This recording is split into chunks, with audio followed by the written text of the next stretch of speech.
그걸 다 소문을 들은 거예요. 그래서 이제 야이로가 이제 찾아간 겁니다. 예수님이 계시던 곳에 가가지고 내 딸이 병들어서 다 죽게 되었다고. 우리 집에 오셔서 내 딸을 고쳐달라고 얘기를 한 거예요. 예수님이 그 간청을 듣고 거부하지 않으셨습니다. 그래, 나와 같이 가자. 내가 고쳐주마. 해가지고 예수님하고 야이로가 좀 길을 갖고 있었습니다. 근데 가고 있는 중에 어떤 일이 있었냐면 그 야이로 집에 그 아이이 와가지고 얼떨 와가지고 주인님 그냥 이 딸이 그만 사랑하는 딸이 죽고 말았다고. 여러분 야이로가 그냥 예수님께 올 때는 그냥 뭔가 좀 붙잡으려고 왔는데 이제는 딸이 죽어버렸으니 이제 소망에서 사라진 거 아니겠습니까? 아유 다 끝났구나. 예수님 굳이 같이 갈 필요가 없겠구나. 이렇게 생각할 수 있는 거 아니겠습니까? 그죠?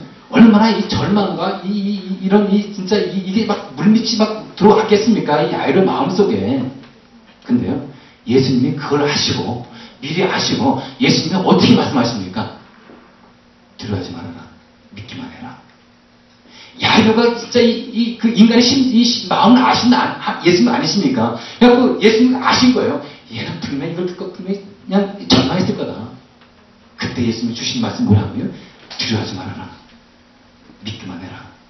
그래서 야이로가 그 말씀을 딱 듣고요. 마음에 딱, 마음에 이 말씀을 담아둔 겁니다. 그래가지고 이제 예수님과 같이 자기 집에 오는 거예요. 자기 딸이 죽었는데. 그러면 정상적으로 예수님 수고하지 마시고, 죄송합니다. 안 오셔도 됩니다. 이렇게 했는데, 이런 말 하지 않고, 야이로가요. 같이 예수님하고 자기 집으로 오고 있는 겁니다.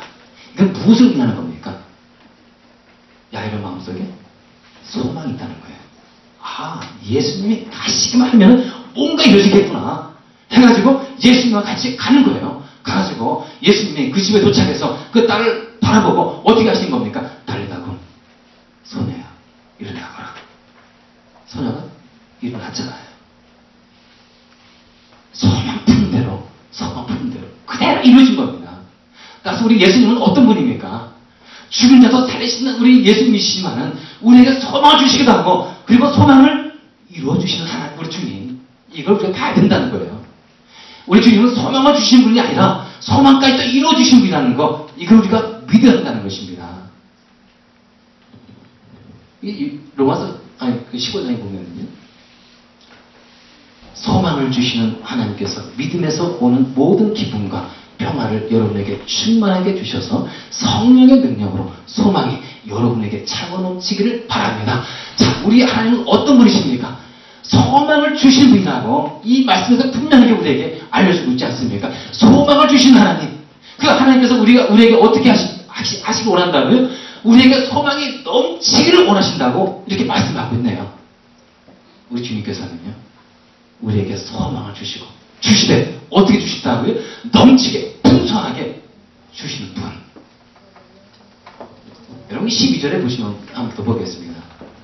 12절에 보시면 우리 하나님께서요, 이 절망 가운데 빠져있는 이스라엘 백성들에게 지금 12절에 보니까 어떤 걸 주고 있는 겁니까? 그러면 넌 대언하여 그들에게 전하여라. 나 주 하나님이 말한다. 내 백성아, 내가 너희 무덤을 열고 하시면서 지금 이스라엘 백성들에게 지금 뭘 주고 있는 것입니까? 소망을 주시잖아요. 지금 소망 주시기만 합니까?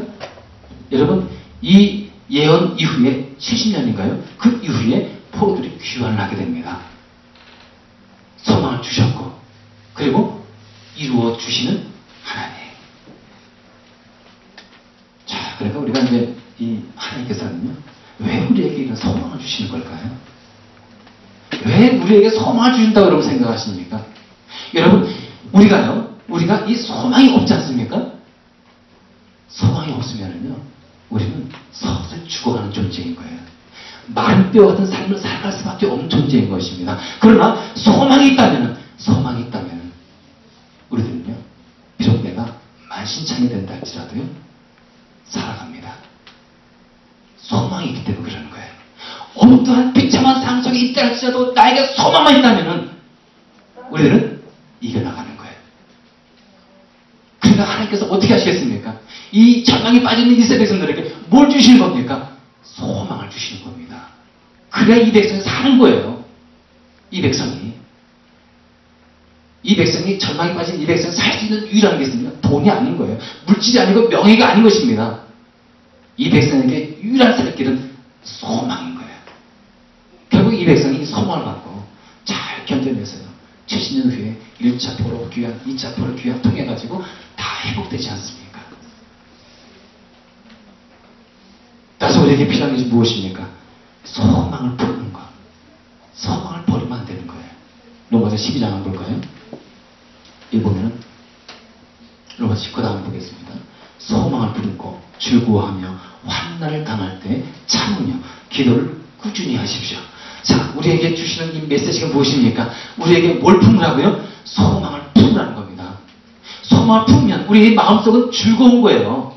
그리고 즐거움뿐만 아니라 환난을 당해서도 인내함이 생기고 참게 되고, 그리고 이 소망 품는 자는 기도하게 되는 거예요. 우리에게 소망이 얼마나 중요한 것입니까? 그래서 우리가 이 소망 품고요. 그리고 진짜 이 소망을 붙잡고 나아갈 때 우리는 희망자 삶을 살아갈 수 있다는 사실을 꼭 기억을 해야 합니다. 고린도전서 13장 33절에 보시면은요. 그런즉 믿음, 소망, 사랑 이 세 가지는 항상 있어야 할 것인데, 이런 말씀이 있어요. 믿음, 소망, 사랑 이 세 가지는 항상 있어야 된다는 거예요. 항상. 우리 크리스찬들의 이 필수 요소라는 거예요. 삶의 필수 요소. 세 가지. 뭐가 있어야 된다고요? 믿음, 소망, 사랑. 물론 그 중에 제일은 사랑인 거예요. 또 소망은 우리 크리스찬의 삶에 있어서 필수 요소예요. 여러분도 소망 없으면 살 수가 없는 거예요. 믿음 없어서 살 수가 없는 겁니다. 사랑이 없어서 우리가 어떻게 크리스찬을 살아갈 수 있겠습니까? 믿음, 소망, 사랑 이 세 가지는 항상 있어야 되는 거예요. 이 소망 품고 나갈 때 우리의 삶은 피곤해도 연약해도 상황이 절망스럽다 할지라도 살아갈 수 있는 겁니다. 여러분 그 철강왕 카네기 아시죠? 이 철강왕 이 카네기가요, 이 그 청년 때 이제 자기 사무실에 한 그림을 이렇게 하나 걸어놨습니다. 근데 이 카네기가 순탄에게 부호가 되었겠습니까? 세계적인 거부가 되었겠습니까? 거부가 되기까지 얼마나 많은 어려움과 순탄치 않는 일들이 많이 있었겠습니까? 이 청년 때 이 카네기 같은 경우는 많은 어려움이 있었다고 합니다. 나고 춥고 배고팠던 시절이 바로 청년 이 시절이었어요. 근데 이 청년 때 자기 사무실에 이름도 없고, 그리고 진짜 큰 비싼 그림도 아닌 이 그림 딱 걸려져 있었는데, 그 그림은 어떤 그림이냐면은 썰물에 이제 밀려와가지고요. 있는 그 나룻배 있지 않습니까? 나룻배가 하나가 다 그려져 있고, 그리고 나룻배 위에 배 짓는 물 젓는 그 노 있지 않습니까? 노 하나가